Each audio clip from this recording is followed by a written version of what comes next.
Hello, welcome back. Now, you're probably wondering, what am I doing in this empty apartment?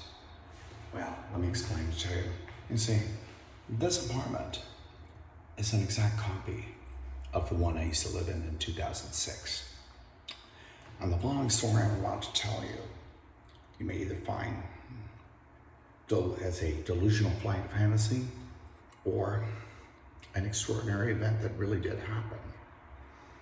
Of course, to me, it's all real. And no, I wasn't on drugs. It was broad daylight. And yet, something extraordinary happened. You see, Rozz had hung himself that early April Fool's Day in 1998. And as the fallout happened, some friendships were lost, and a lot of bad things happened to me personally because my brief reunification with my first wife ended disastrously, and this was the final nail in the coffin. So,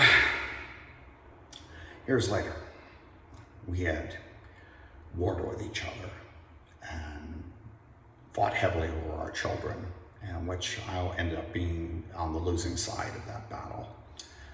And I had immense hatred for my first wife, Miss Dinah Cancer. And needless to say, she had enough hatred to me to encourage people to come after me, which they did.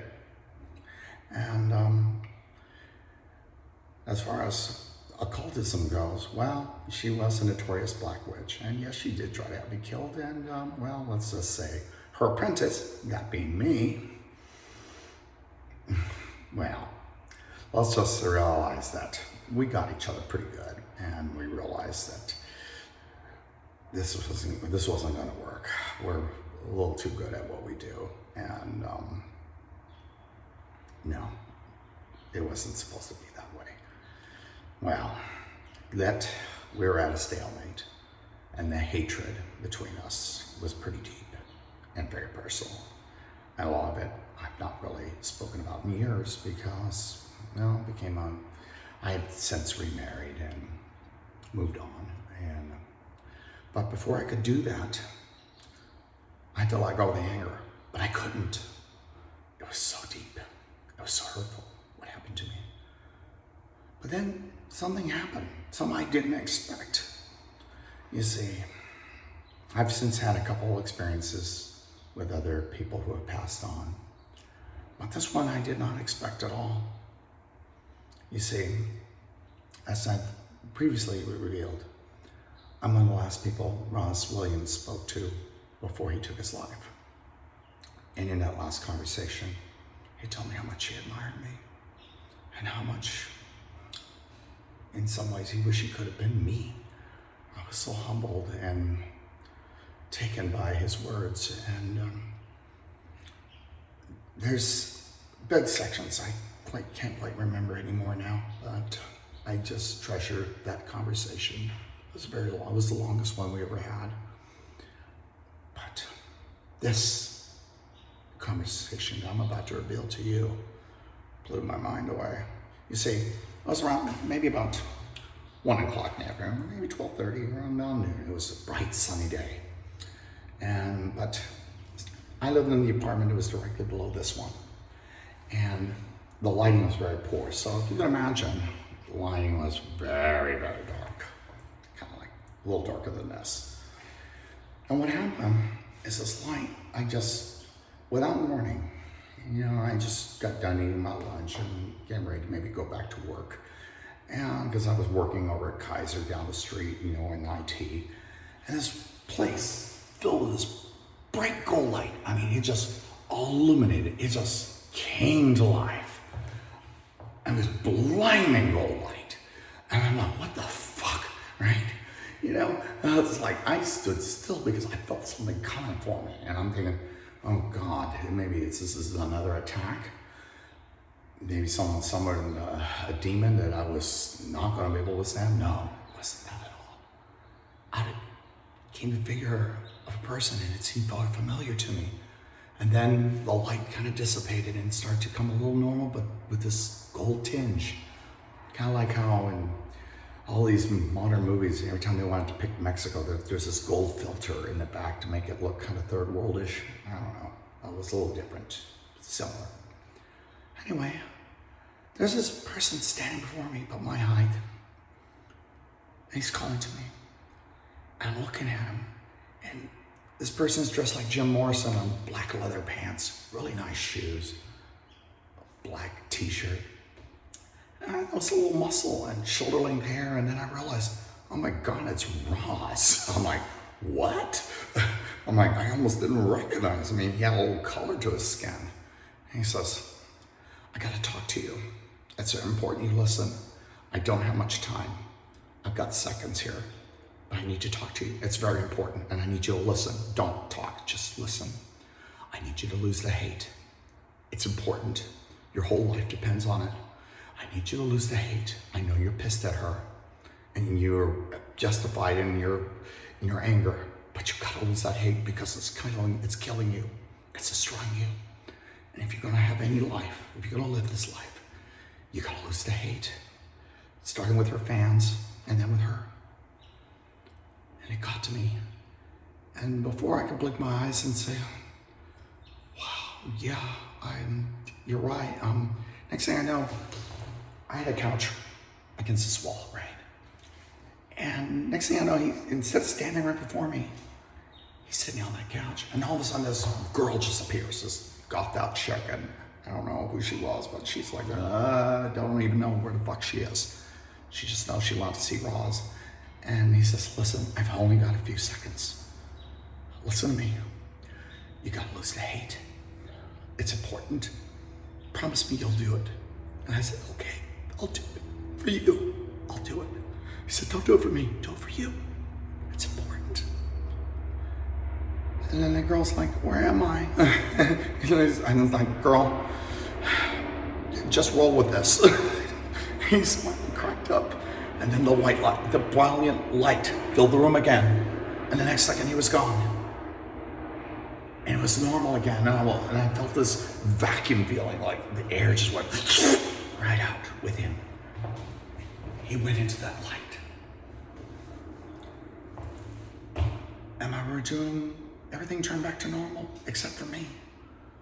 All of a sudden I felt like this burden had been lifted. He'd given me the ability to say, okay, that day, I thought about it. I just couldn't do anything. I couldn't go back to work after that. I was a little emotionally distraught and shocked and in awe and whoa, he came to me. I mean, I wasn't his lover. I mean, today I would have been. I'll be honest with you. It's taken me a long time to recognize the fact of how much I loved him. But he had other lovers, and he was a very seductive individual. As I've stated before, he was the most seductive of anyone I've ever known. And he can also be a big tease too, because he was a prankster, jovial and mischievous he was. But Rozz was my friend, and I trust him, and I valued his friendship. And so when he gave me advice, I took it. And so the next morning, I said, I am going to dedicate one last song to all the fans of 45 Grave who have heard about me and have decided I'm a villain and I must be hated and I must be harassed or stalked or whatever. And I put out Wolf's Hounds Once in a Lifetime. And I said, this will be the last hate it for me. After that, I will have no more malice, no more ill feelings towards any fan of 45 Grave who has decided they can't separate the band, the music, and their vocalists from me. Because in the end, Rozz was right. Before too long, I was able to open up a dialogue with my ex-wife, and for a little bit, she let me see my kids after years of not letting me see them. Things never got repaired with my children. I mean, very briefly in little spurts. And while I can't forgive her for some of the things that happened to our kids in her care, all my malice, all my rancor, all my old grudges over our marriage are gone. I let them go, as Rozz suggested. And I needed to do it because holding on to hate is counterproductive. It's hurtful, it's poison. And it wasn't getting me anywhere, and it was really alienating me from potential lovers because they'd all complain, all you ever do is talk about her. You can't let her go. You can't let this go. I said, well, I gave 10 of my best years to her, and I feel like I got cheated. Well, actually I did get cheated, but that's besides the point. Anyway, her friends way back in the day I met Perry Farrell and Dell from Black Flag and a few other notables over at this house in Wilton where Rob Graves was staying and Paul Cutler was there. And I met all of Mary's original friends and they all pulled me aside. He said, you need to listen to us and listen to us now. Run. You don't want to be with this woman. We're her old friends. You notice why? You'll never see us. We don't hang out with her anymore. Run. That's all we're going to tell you. I said, and take this advice. I didn't take that advice, of course. I was stubborn. I was in love. I was young, stupid, like a lot of people are with that age. But this advice was to come from a trusted friend, and he was right. Rozz told me to lose the hate, and I no longer hate her. Can't forgive her for a couple things, but that's between me and her, and I'm not going to go into it. But take this story with a grain of salt. You may believe, you may not believe in such things, and I don't really care if you do or not, you know. However, that gold light, I'd see again years later. My father, 6 months after he passed away, came to me, and but it was in a dream. And it was the most amazing dream I ever had, and it reminded me of Rozz in a way. I'm at that airport at Everett Field in Washington, and the sky is that same weird gold color again. And it just rained, and so the ground is asphalt.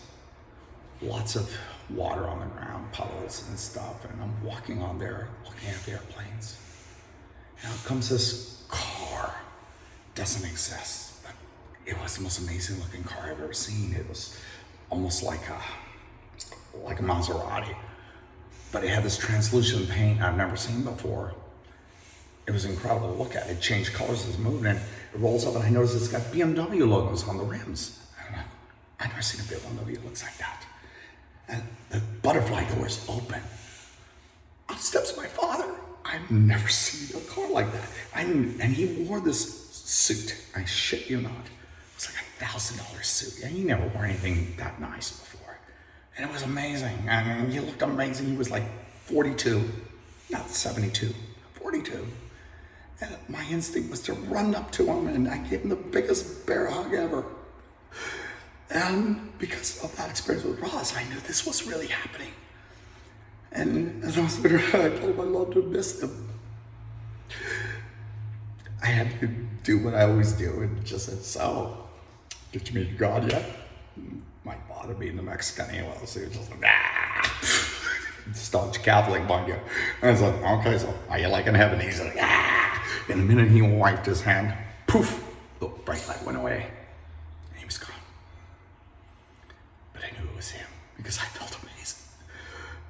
And I could feel Rozz kind of smiling because he told me I'd see that light again. And, well, again, take this with a grain of salt. You know, for years, I refused to speak with Christian Death fans about Rozz because they all have their opinions, and what few people I shared the story with got really upset because it went against everything they believed about him. But the thing is, I knew him personally, rather intimately. And so Always remember, and it's the same thing what Steve Bader once told me, we're just people. We're not gods, we're people. Only our legends are immortal, not us, not our physical beings. And he was right. And Rozz didn't want to really go into that, but Rozz, he let the rumors fly because part of him kind of thought it was amusing, but that's the prankster he was. And God bless him. He was just such an amazing person in that regard, and yet so simple in the respect that there was no complication about him. You just understood him if you got to know him. And, if you have met him, maybe your experiences are different, but these were my experiences. These are my stories, and I'm going to stick to them. And I've been telling the same story for a long time. So, maybe, and just maybe if you believe in such things, maybe you might have a similar experience by someone you love, someone you trust, someone that cared about you. Because my experience has been that those that meant something to you, they live on in here. Not only in here, but out there somewhere, a piece of them is thinking of you when you think of them. And sometimes they just might visit. Take care, everyone. Love you all.